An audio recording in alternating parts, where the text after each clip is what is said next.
अच्छा जी, तो ये हमने सॉल्ट का फॉर्मूला लिख लिया था। अब मेरे ख्याल में सबको क्लियर हो गया होगा सॉल्ट का फॉर्मूला किस तरह से आपने यहाँ पे हमने फॉर्मूला लिखा है। अब ये कह रहे हैं कि in an experiment magnesium ribbon is added to 25 cm cube of 1 mole per dm cube hydrochloric acid. तो मेटल प्लस एसिड का रिएक्शन है, हाइड्रोक्लोरिक एसिड के साथ ये कर रहे हैं, सॉल्ट बन रहा है और हाइड्रोजन गैस बन रही है। एसिड का वॉल्यूम दे दिया है और उसकी कंसंट्रेशन दे दिया। Every 30 seconds the total volume of hydrogen formed is measured at RTP. The results are, तो हर 30 सेकंड के बाद आपने देखा कि कितनी हाइड्रोजन गैस जो है वो बन रही है और आपने उसको प्लॉट किया है। तो वाई एक्सिस पे क्या है, वॉल्यूम ऑफ हाइड्रोजन गैस, ठीक है, ये वाई एक्सिस पे वॉल्यूम ऑफ हाइड्रोजन गैस है, एक्स एक्सिस पे टाइम है। तो बेसिकली हम यहाँ पे देख रहे हैं volume of gas per unit time, कितनी तेजी से गैस बन रही है। तो आप देख लें स्टार्ट में स्लोप ज्यादा है, ठीक है, जैसे जैसे रिएक्शन आगे की तरफ जा रहा है स्लोप कम होता जा रहा है, रिएक्शन स्लो होता जा रहा है और एक टाइम पे आके ग्राफ कांस्टेंट हो गया है, मतलब हमें हॉरिजॉन्टल लाइन मिल गई है, दैट मींस के रिएक्शन कंप्लीट हो गया है, जितनी गैस बननी थी बन गई है, ठीक है। तो ये इस किस्म के ग्राफ, ये प्रोडक्ट्स के लिए इस किस्म के ग्राफ बनते हैं कि स्टार्ट में आपके पास स्लोप ज्यादा है, मतलब तेजी से गैस बनी, फिर आहिस्ता आहिस्ता स्लो होते होते एक टाइम पे आके कांस्टेंट हो गया। अब क्वेश्चंस क्या है इस पे, use information from the graph to calculate the mass of magnesium ribbon used in the experiment. ठीक है, कितना मास यूज हुआ है ये आपने बताना है। Use information from the graph to calculate the mass of magnesium ribbon used in the experiment.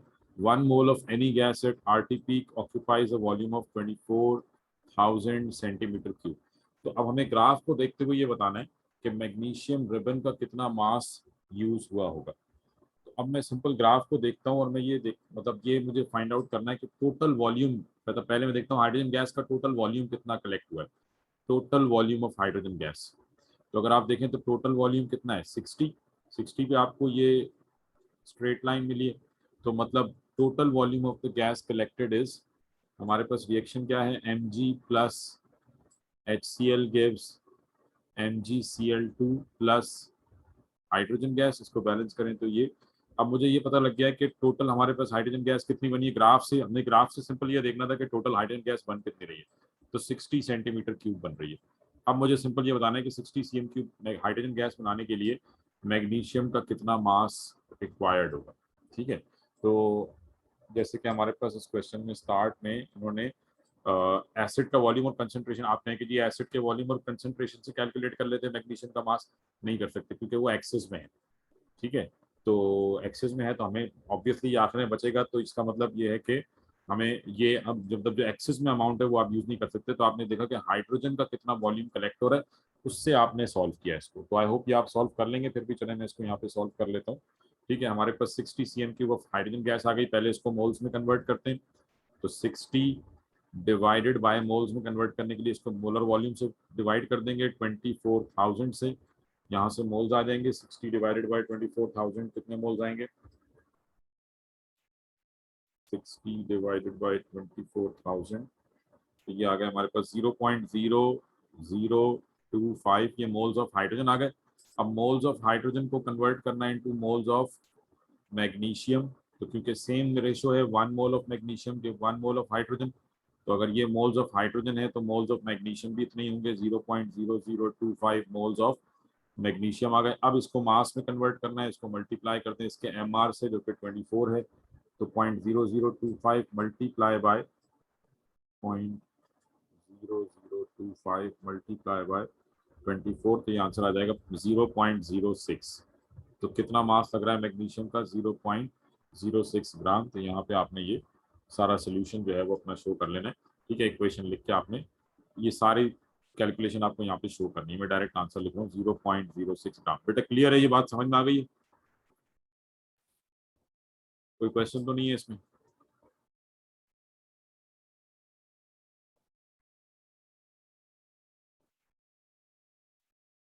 हाँ जी, ये क्वेश्चन क्लियर है सबको, इस तरह से सॉल्व हुआ ये।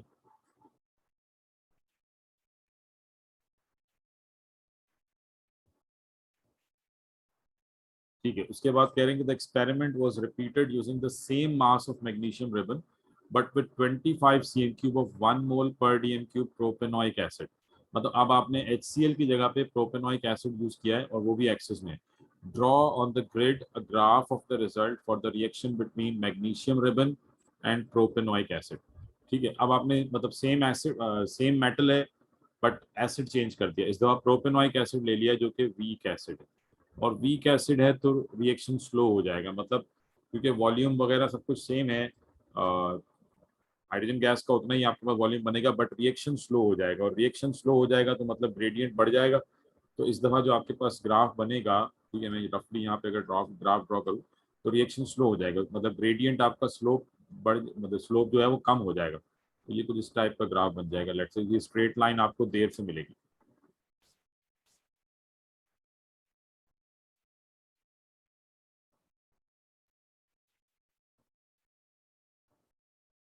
ठीक है, ये आपने इस टाइप का, ये आखिर में स्ट्रेट लाइन मिलनी है जिसके मेरे पास लाइन सही से ड्रॉ हो नहीं रही।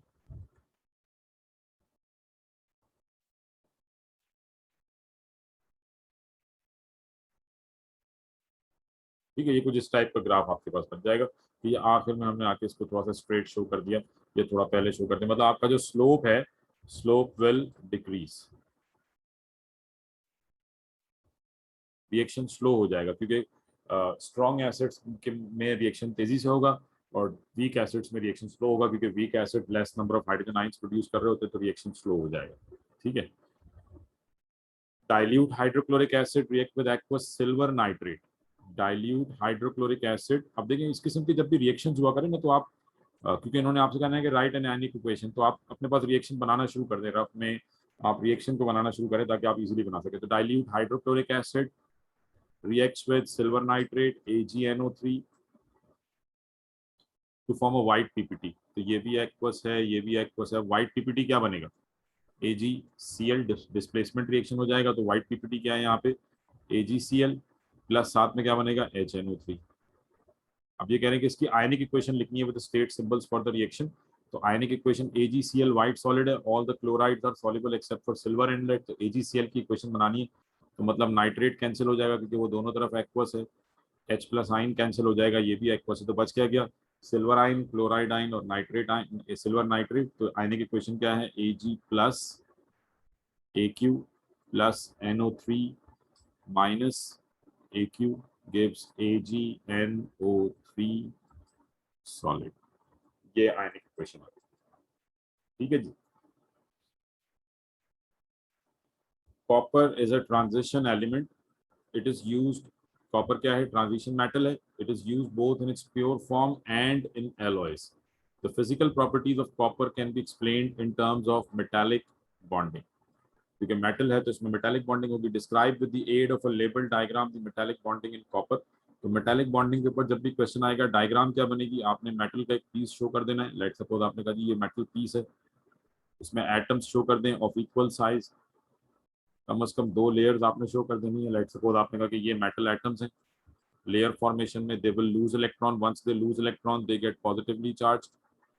तो आपने ये नहीं सोचना कि कितने, कम से कम एक इलेक्ट्रॉन आपने शो कर दिया कि एक इलेक्ट्रॉन लूज करेंगे, तो ये पॉजिटिव आइन बन गए एंड दे लूज इलेक्ट्रॉन, तो वो इलेक्ट्रॉन कहाँ है? ये इलेक्ट्रॉन आपने शो कर दिया। अब इसको आपने लेबल कर देना है कि बेसिकली लेबलिंग क्या हो जाएगी कि ये पॉजिटिव आइंस है, दीज आर पॉजिटिव आइंस, क्योंकि हमें describe with the help of label diagram, और ये क्या है? These are free electrons. अब मेटालिक बॉन्डिंग को डिफाइन करते हैं। मेटालिक बॉन्डिंग क्या है? It is the electrostatic force of attraction between, किसके दरमियान अट्रैक्शन है? Between positive metal ions and किसके दरमियान? Free electrons. मेटल आयंस और फ्री इलेक्ट्रॉन्स के दरमियान अट्रैक्शन है, तो वो हमने शो करती है यहाँ पे। Pure copper is used to make electrical wires because it is good electrical conductor. Explain why copper is a good electrical conductor. कोई भी चीज good electrical conductor क्यों होगी? Because it has free electrons available. Metals good conductor क्यों होते हैं? Because they have free electrons. Describe how impure copper can be purified by electrolysis. ठीक है, वो आपने पूरा बता देना है यहाँ पे कि by electrolysis impure copper will be used as anode, pure copper will be used as cathode, copper ions will be transferred from anode towards cathode and this is how it will get purified. ठीक है, तो name an alloy that contain copper, brass बता दें, brass है, bronze है, ठीक है, तो इनमें से कोई भी आपने ये बता दिया। सही है जी। Many millions of tons of copper are recycled every year. ठीक है, describe some of the advantages and disadvantages of recycling copper. तो कॉपर के एडवांटेजेस क्या है रिसाइकलिंग के, कि इट प्रिजर्व मेटल सोर्सेज, और मतलब अगर हम रिसाइकलिंग के एडवांटेजेस की बात करें तो एडवांटेजेस क्या है, preserve the finite source of metals, क्योंकि लेस एक्सट्रैक्शन होगी, ठीक है जी, लेस लैंड फिलिंग, क्योंकि वो सारा वेस्ट आप फेंकते हैं वहाँ पे, जब एक्सट्रैक्शन होती है तो जो वेस्ट जमीन से निकलता है वो आप जमीन पे फेंक देते हैं, तो वो लैंड फिलिंग कम से कम होगी, ठीक है जी, लेस एयर पोल्यूशन। तो ये एडवांटेजेस हो गए। इसी तरीके से डिसएडवांटेज अगर हम लिखना चाहें तो डिसएडवांटेज क्या है, डिसएडवांटेज कॉस्टली प्रोसेस है, ठीक है, आपको पूरी मतलब रिसाइकलिंग के लिए पहले आप वेस्ट कलेक्ट करेंगे, फिर उसमें से आपने उसको सेपरेट करना है प्योर कॉपर को, तो ये कॉस्टली प्रोसेस हो सकता है, ठीक है, कॉस्ट बहुत ज़्यादा बढ़ जाती है इसमें। और इसके अलावा बाद रिसाइकलिंग से टॉक्सिक गैसेस रिलीज हो सकती हैं, टॉक्सिक गैसेस रिलीज,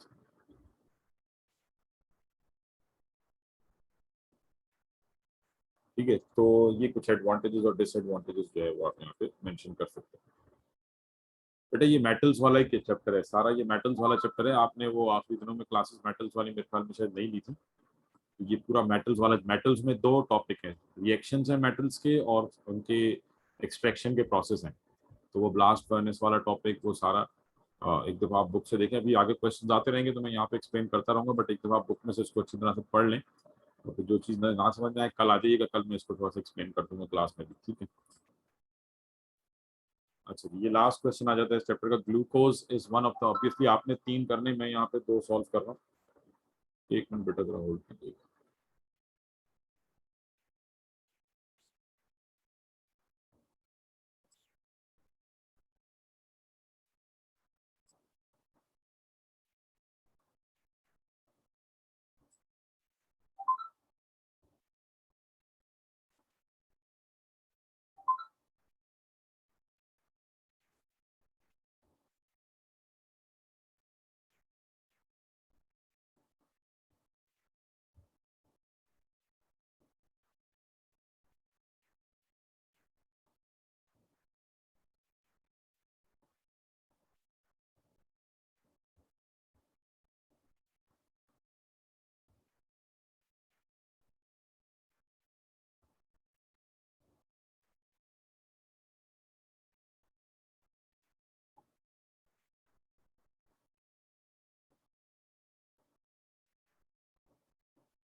तो एक जरा होल्ड कीजिएगा आप।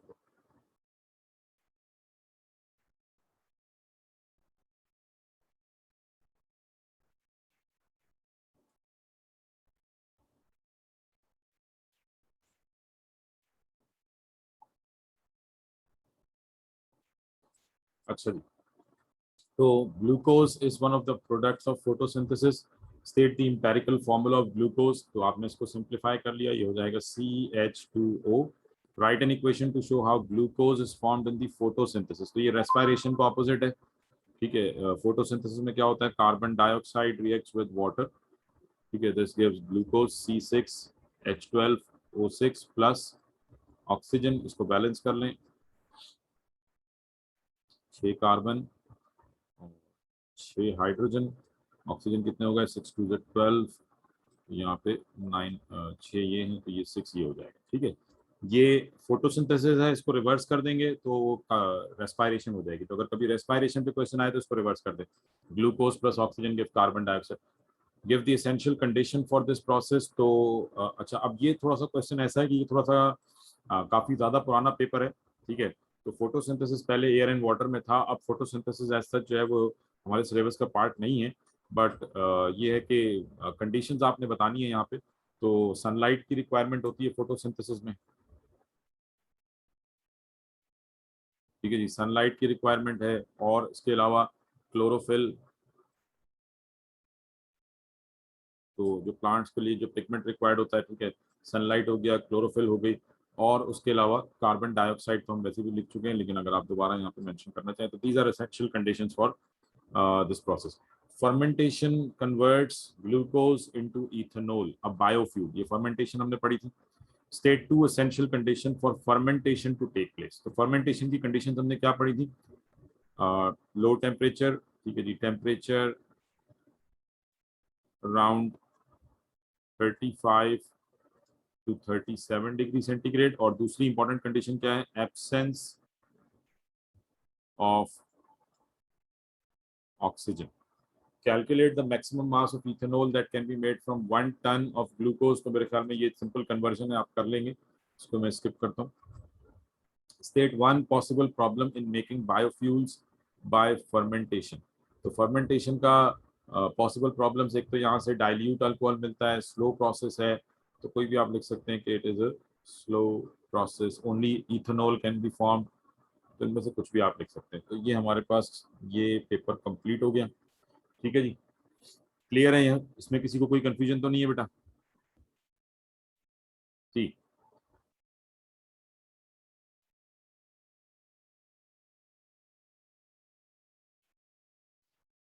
ठीक है जी, ठीक है. चलें अब नेक्स्ट पेपर देखते हैं.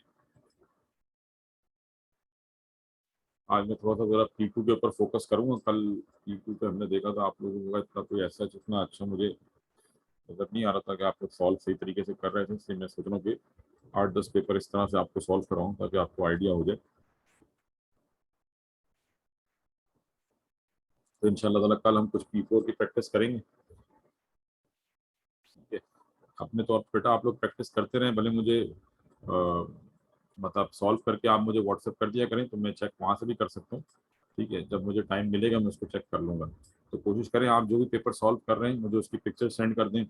P4 की कोई क्वेश्चन है उसमें वो आप पूछ लिया करें. तो ये है कि अपनी तरफ से प्रैक्टिस आप करते रहें. ठीक है, तो हम मेरी क्लास तो आपके साथ 1.5 से 2 घंटे की होती है, बाकी सारा टाइम आपने खुद प्रैक्टिस करनी है. उसमें जो भी आप पेपर सॉल्व कर रहे हैं उसको जो पूछना हो, कोई चीज़ समझ में ना आए, चेक करवाना हो, तो वो आप मुझे भेजते रहें. अच्छा जी, अब ये है हमारे पास मई जून 2012 पेपर 2. ठीक है, choose from the following particles to answer the question below. अच्छा, ये सिंपल इलेक्ट्रॉन इलेक्ट्रॉन वाला क्वेश्चन है, खुद से आप देख लीजिएगा, इतना कोई मुश्किल सवाल नहीं है मेरे ख्याल में, ये आप खुद से कर लेंगे. इसको मैं स्किप करता हूँ. अच्छा, अब देखें, ये मेटल्स का क्वेश्चन आ गया. थोड़ा सा जरा ये दिमाग लड़ाने वाला सवाल होगा. Small pieces of a silver coloured metal X. अब आपके पास कोई मेटल है एक्स, सिल्वर कलर्ड मेटल है X, were added to concentrated nitric acid. तो आपने एक्स ऐड किया है किसमें? Nitric acid. A brown gas Z and a colorless solution containing salt Y were formed. ठीक है, आपने small pieces of silver metal X जो है वो आपने ऐड किया एसिड में.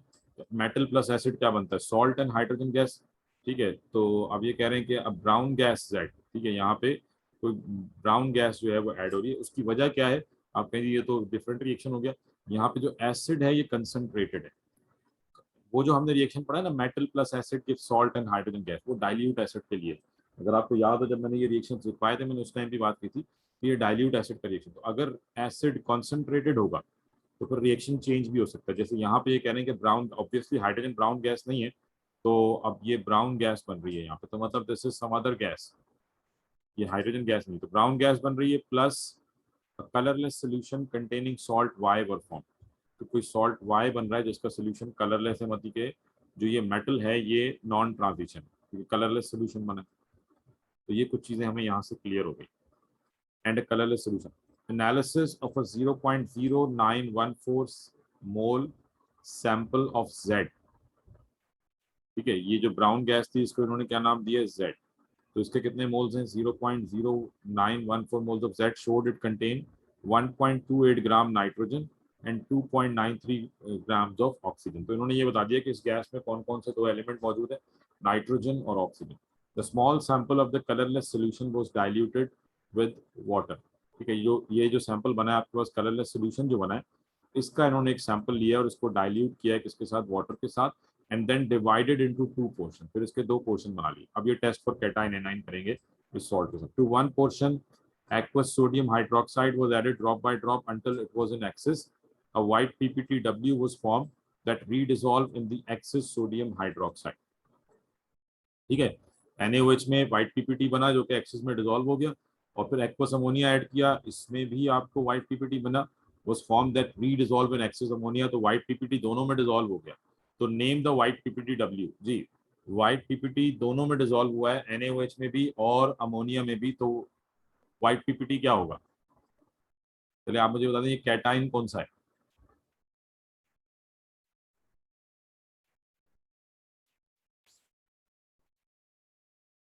हाँ जी बेटा,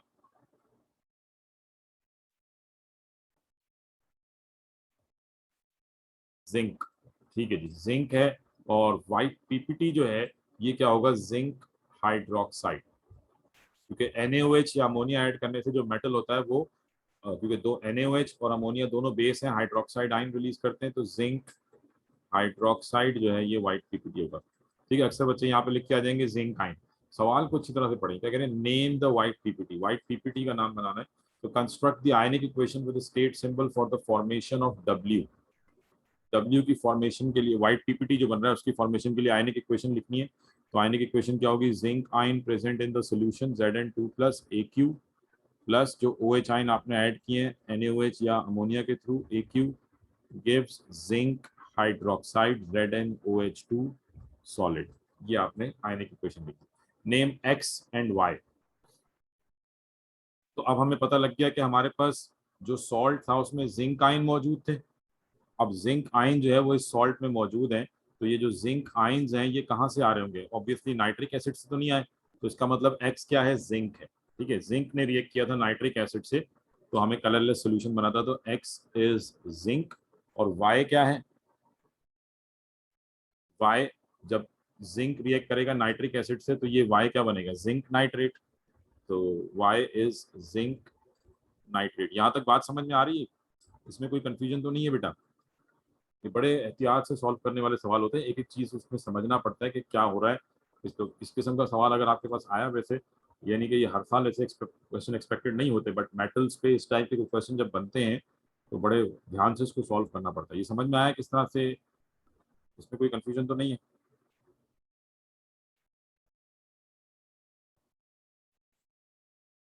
हाँ जी, क्लियर है ये?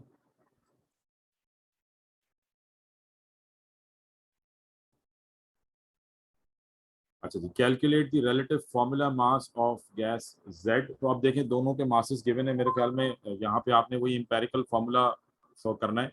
इसका भी मास गिवन है, इसका भी मास गिवन है, दोनों को इनके मोलर मास से डिवाइड करें, स्मॉल वैल्यू जो आएगी दोनों को उससे डिवाइड कर दें तो आपको आंसर मिल जाएगा मेरे ख्याल में। यहाँ से आपको इंपेरिकल फार्मूला मिल जाएगा। Determine the molecular formula for gas Z, empirical formula आ जाएगा। फिर उसके बाद आपने मॉलिक्यूलर फार्मूला निकालना है। अच्छा, कैलकुलेट दी रिलेटिव फार्मूला मास कह रहे हैं, पहले आपने फार्मूला मास कैलकुलेट करना है, रिलेटिव फार्मूला मास। एक मिनट बेटा, ये होल्ड कीजिएगा।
जी बेटा, ये सॉल्व किया आप लोगों ने?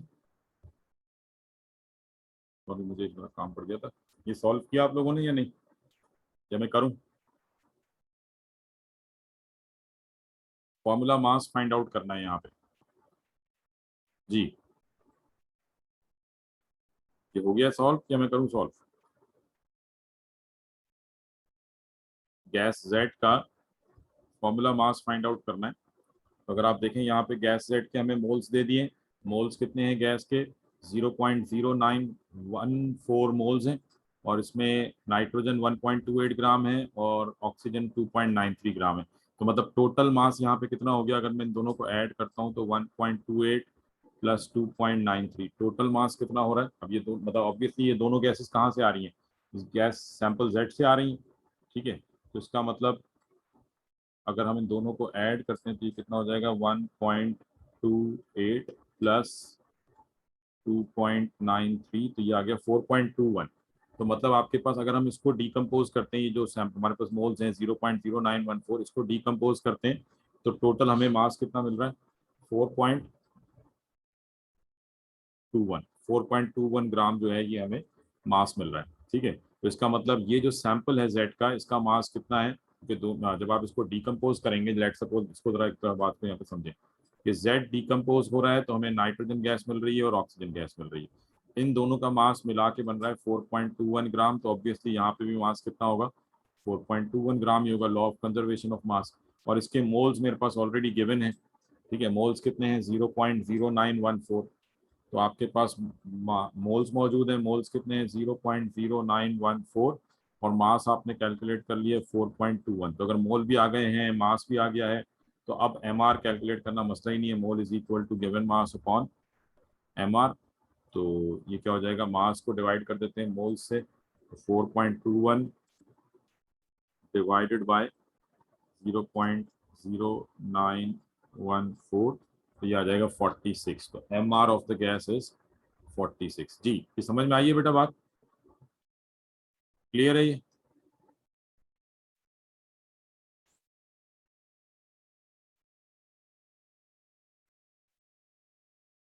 ठीक है जी। उसके बाद कह रहे हैं reduce the molecular formula of Z. तो अब मॉलिक्यूलर फार्मूला निकालना है हमने। ठीक है, तो मॉलिक्यूलर फार्मूला आप ऊपर से मतलब जो मासेस गिवन है वो वाले, उससे भी वहां से भी सॉल्व कर सकते हैं। और इधर से भी अगर आप सिंपल देखें तो इसमें मतलब ब्राउन गैस मुझे ऑलरेडी मालूम है नाइट्रोजन डाइऑक्साइड होती है। तो नाइट्रोजन का मास कितना है? 14। ऑक्सीजन का मास कितना? 32। अगर दो ऑक्सीजन हो तो 32 प्लस 14, तो ये 46 बन जाएगा। ठीक है, तो मैं डायरेक्ट यहाँ पे मॉलिक्यूलर फार्मूला क्या बता सकता हूँ? NO2। ठीक है, बाकी अगर आप चाहें तो वो एम्पेरिकल फार्मूला वाले मेथड से भी इसको सॉल्व कर सकते हैं, वहां से भी आपको आंसर मिल जाएगा। ठीक है जी। उसके बाद नेक्स्ट पार्ट है the typical composition of solid domestic waste in a city is shown below. ठीक है, तो ये मतलब आपके लिए किसी शहर से निकलने वाले वेस्ट के कुछ परसेंटेज, कुछ डिफरेंट जो वेस्ट है उनका नाम, उनके नेम्स गिवन है और उनकी परसेंटेज गिवन है। The most abundant metal in the solid waste are. ठीक है, मेटल्स में, क्योंकि मेटल्स 8% मेटल्स हैं, तो कहने के जो मेटल वेस्ट होता है उसमें ज़्यादातर एल्यूमिनियम होता है, कॉपर होता है, आयरन होता है। Describe two advantages of recycling these metals. तो वो लास्ट पेपर के अंदर हमने मेटल रिसाइकलिंग के एडवांटेजेस जो लिखे थे वही आप यहाँ पे उनको डिस्क्राइब कर सकते हैं। ठीक है, क्योंकि यहाँ पे थोड़ा सा इन डिटेल आंसर देना है तो आप दोनों मेथड को, कि आपने फॉर एग्जांपल अगर पहला डिसएडवांटेज देते हैं कि फाइनाइट सोर्सेज को जो है वो प्रिवेंट करता है, तो आप कह सकते हैं कि जी क्योंकि रिसाइकलिंग में हम उसी यूज मेटल को दोबारा यूज करते हैं तो उससे जो हमारे मेटल के रिजर्व्स हैं अर्थ में वो बच जाते हैं। फिर ऐसे ही अगर आप बात कर रहे हैं कि जी लैंड फिलिंग, तो वो पूरा थोड़ा सा एक्सप्लेन कर दें कि एक्सट्रैक्शन के दौरान काफ़ी ज़्यादा वेस्ट प्रोड्यूस होता है, वो लैंड फिलिंग करता है, तो उससे जो है वो, तो ये सारी चीज़ें आप दो पॉइंट्स जो हैं वो यहाँ पे एक्सप्लेन कर सकते हैं। One of the polymer molecule in the plastic waste. अब प्लास्टिक वेस्ट की बात हो रही है, प्लास्टिक वेस्ट में पॉलीमर्स आ जाते हैं, is made from the monomer shown below. तो एक जो आपका प्लास्टिक वेस्ट है उसका जो पॉलीमर है वो पॉलीमर किस मोनोमर से बन रहा है? इससे। Draw the partial structure of the polymer form from this monomer showing two repeats. तो इस मोनोमर से बनने वाले पॉलीमर की दो रिपीट्स बनानी है, तो एडिशन पॉलीमर है, सिंपल डबल बॉन्ड टूट जाएगा, दो दफा इसको रिपीट कर लें। तो मेरा ख्याल है ये भी किसी को कोई कंफ्यूजन नहीं होगी, तभी बना देता हूँ यहाँ पे। तो दो दफा रिपीट कर दिया, डबल बॉन्ड हटा दिए, इधर कंटिन्यूएशन इधर कंटिन्यूएशन। इधर आपने दोनों तरफ हाइड्रोजन शो कर दिया, इधर CH2 CH3 और इधर हाइड्रोजन, और यहाँ पे भी सेम इसी को रिपीट करते हैं, ठीक है। Many of the polymers found in the plastic waste are non-biodegradable. Describe two pollution problems caused by the disposal of non-biodegradable polymers. ठीक है, अब नॉन बायोडिग्रेडेबल प्लास्टिक जो है ये नॉन बायोडिग्रेडेबल है। सुबह भी जो मैंने आपको सेंड किया था क्वेश्चन, उनमें से भी एक था ऐसा एक क्वेश्चन। तो प्लास्टिक क्या है, नॉन बायोडिग्रेडेबल है। तो इसके जो two pollution problems caused by the disposal of non biodegradable polymers. तो पहला प्रॉब्लम तो क्या आ जाता है कि इट कॉजेज लैंडफिलिंग, क्योंकि बायोडिग्रेडेबल नहीं है तो वो जो वेस्ट आप जमीन पे फेंकेंगे वो वैसे का वैसा ही पूरा कचरे का ढेर लग जाएगा, ठीक है। तो इट कॉजेज लैंडफिलिंग, ठीक है। Occupies large amount of land,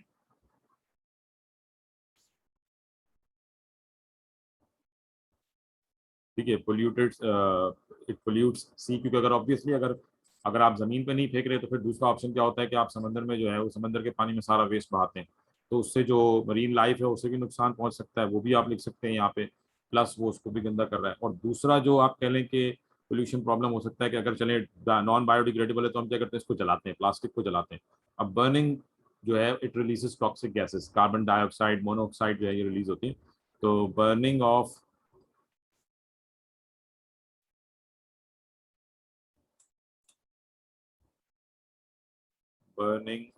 plastic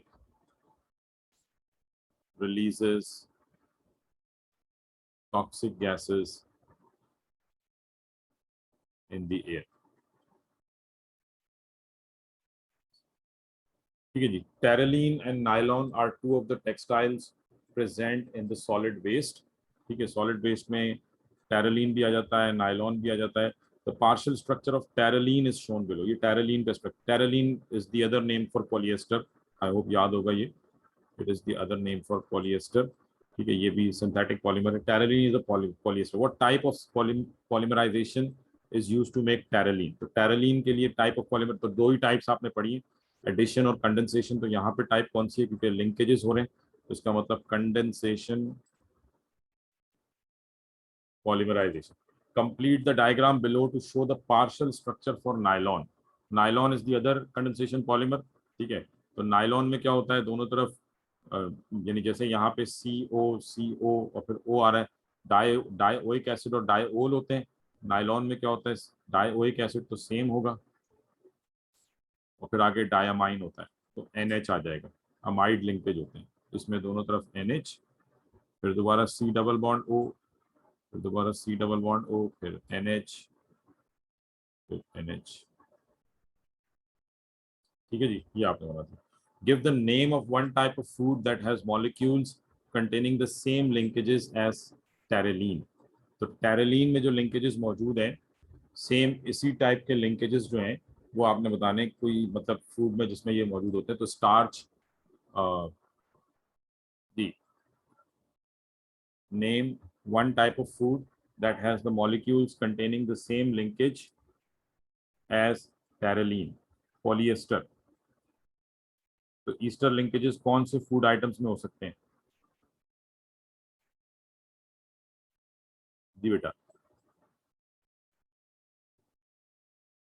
Easter linkages ये फैट्स, आप ऑयल कह सकते हैं, ठीक है जी। स्टार्च में तो ऑक्सी लिंकेजेस होते हैं, ऑयल कह सकते हैं, इसके अलावा फैट्स में होते हैं, ठीक है। तो यहाँ पे ये आप आते हैं। तो बेसिकली जिस तरह से नायलॉन और प्रोटीन जो है वो, जैसे आप ये इसको ऐसे ध्यान में रखें कि नायलॉन नायलॉन नेचुरल पॉलीमर है, इसका सिंथेटिक पॉलीमर क्या है, सॉरी नायलॉन सिंथेटिक पॉलीमर है, इसका नेचुरल पॉलीमर क्या है, प्रोटीन।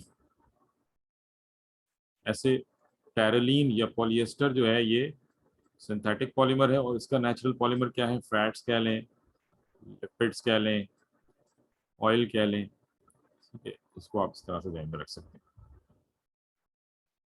अच्छा जी, उसके बाद अगेन ये देखें, जाइंट मॉलिक्यूलर स्ट्रक्चर पे question. Glass is made from sand, pure sand has a giant molecular structure. ये प्योर सैंड का स्ट्रक्चर आ गया, ठीक है। सिलिकॉन एटम है, अगर आपको याद हो, मैं पता each silicon atom is connected to 4 oxygens, then each oxygen is connected to 2 silicons and silicon is attached to 4 oxygen. What is the formula of pure sand? तो इसको अगर आप सॉल्व करें तो ये फॉर्मूला बन जाएगा SiO2, मैंने क्लास में करवाया अभी तक. Explain why sand has a very high melting point. Again ये वही क्वेश्चन आ गया. ठीक है, very high melting point. Giant molecular structure के हाई मेल्टिंग पॉइंट क्यों होते हैं?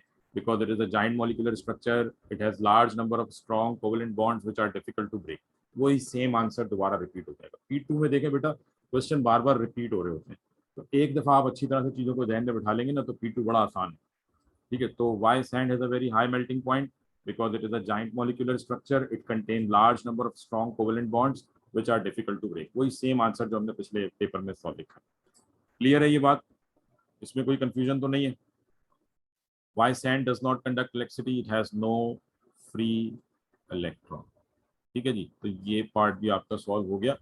और अब उसके बाद नेक्स्ट क्वेश्चन फिर इंशाल्लाह ताला हम कल सॉल्व करते हैं. ठीक है, आज फिर इसको हम यहीं तक रखते हैं. यहाँ तक क्लियर है? इसमें किसी को कोई क्वेश्चन तो नहीं है? रिकॉर्डिंग्स में शेयर कर दूंगा आप लोगों के साथ.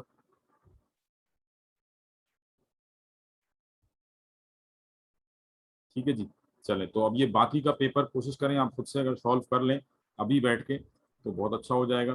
2012 है ये पेपर, दोबारा देख लें. ये पेपर